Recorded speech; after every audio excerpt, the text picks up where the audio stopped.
Hi guys, Bloody Vintage here. I just wanted to show you some of the lamps that I have, the electric lamps. Great for reenacting or just in general. Just kind of neat little things to have around. So what I want to mainly show you is the British #4 lamp, and I'll kind of show you some of the post-war models as well that I've sort of accumulated. So this is the #4 British electric lamp. Believe they were made like kind of 1944, 1945. Before that, it was the #1 electric lamp. Feel free to Google that. I don't have one right now. I've had them in the past though. Really difficult to rig up batteries in them though. They actually have a battery with a terminal on the front and on the back. If you can imagine a giant version of this, 2 cell batteries, I believe it is, and there's one terminal on the front and one terminal on the back. And the front one is touching to the back of the light bulb, and the top terminal is touching to the button on the top of the #1. So I just want to explain that to you quickly, but please Google it to visualize it. This is the #4, which is just a lot more practical, especially from a carrying standpoint. So you have your on and off switch on the top, which is nice to use. You can sort of do a light press for signaling. So if you're doing Morse code, which I don't know, as you can tell, or you just want it straight on. It's a great purpose. And also it has 2 sliders, one for red light when you're in the dark, and one for green light as well. So both good uses. So let's look at the back quickly. This is the only one that I have here that actually has the belt loop.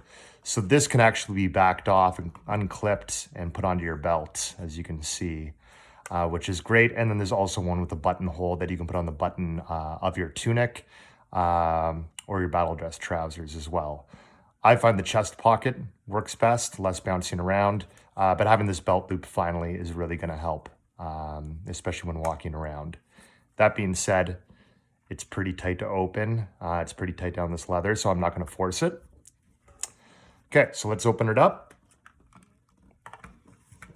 I'm gonna move these to the side to show you this.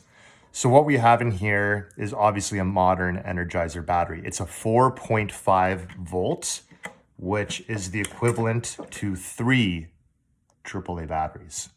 And I'll talk about that later. The interesting thing is it comes with 2 terminals, a positive and a negative. Based on which model you're gonna be using, they're gonna be in different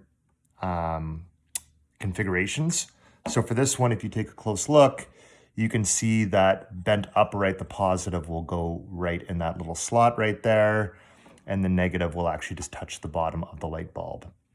And you're probably wondering what this little thing is, and oh, I put one back in, but a spare bulb would sit there. You're rarely gonna find any with spare bulb, so you can get these from the store. I believe I'll read them later what type of bulb it is. But I think you can still find these. At the very least, that's why I pick up as many old ones of these as I can find, because it's almost worth it for the bulb and the pieces. So when you take that, you literally insert it, and it goes nicely, so nicely into this slot right in there, as you can see. And then the negative is just going to touch, and you can actually loop it around if you wanted to. So if you can sort of see how that goes in there, I'll give you an idea. And it works, and that's great. Now, unfortunately, when I got it, as you can see, it's got this, and this battery was in the bottom, great, but it also had a 9-volt hooked up with this. And me thinking, well, I'll give it a try. It was soldered on, the negative here and the positive here. So negative and positive. And that's great if you have the proper voltage, but the 9-volt is double a 4.5 volt. So you put that many volts through there, and it killed my bulb, which sucked because it was pretty sure it was an original. It actually said France on it too. So be careful of that, guys that have rigged these up improperly. It's all about the proper voltage. What you ideally want is 3 AAA batteries if you are going to rig it up yourself, and then one of these to hook it properly to the terminal.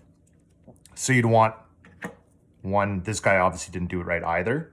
So you'd want 3 batteries linked all together and hooked up.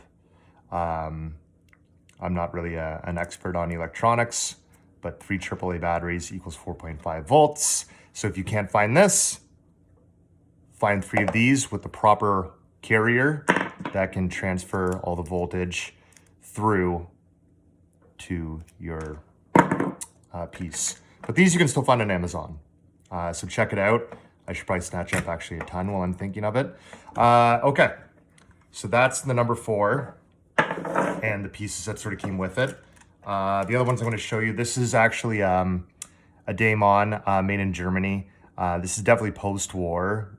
As you can sort of see, it's a little bit more modern, a little bit more lightweight. But I do like it because it's actually on the side as the controls. And I'll actually switch the battery over to show you how it works. This one's a little bit different in the sense that actually the bulb and the fixture goes over here, which is a little bit different. And then this battery I will take out to show you how it goes if I can remember. This one actually goes the opposite way. And again, you can sort of see a slit there. And the battery goes over top. So if you see the slit right there, and the negative touches at the base right there. And again, this is a spare bulb holder. And same principle here. When the top goes on, it touches the backing here. So it won't go on without it closed. That's the only downfall of this model. Not like you'd want to go on with it off. So it's even brighter on this one. This is a great bulb too. But when you switch, so this is off, halfway down is also off, but it's your signal button, which actually is a lot better. And again, it's got the green and the red on opposite sides actually than the World War II. And then you got your regular just straight on. So I wanted to show that to you.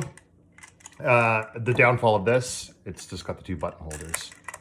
And then last but not least, you're gonna probably find these a lot in Army surplus stores or just around. I'm not gonna bother rigging in the battery, mainly because this one I changed out the bulb for to put it in my World War II one. Again, spare bulb carrier, positive I believe goes here, negative goes here. And then this is just to touch up against the back of your light bulb. And same principle, this is a straight on and off, and then you got a signaler here as well, and you got your green and your red. So those are the types you're gonna run into. Really, these are still around. I actually picked this one up for a good price. This World War II number 4, so I'm gonna be using that one. If you can't find the batteries, like I said, you can rig up your own little thing. Make sure it equals 4.5 volts. Each AA battery is 1.5 volts. 1.5 times 3 equals 4.5. And you can solder it in any way you want. I'm not gonna do that right now with this one. I might do it with my others if I can't find any more batteries. But just find the right stuff.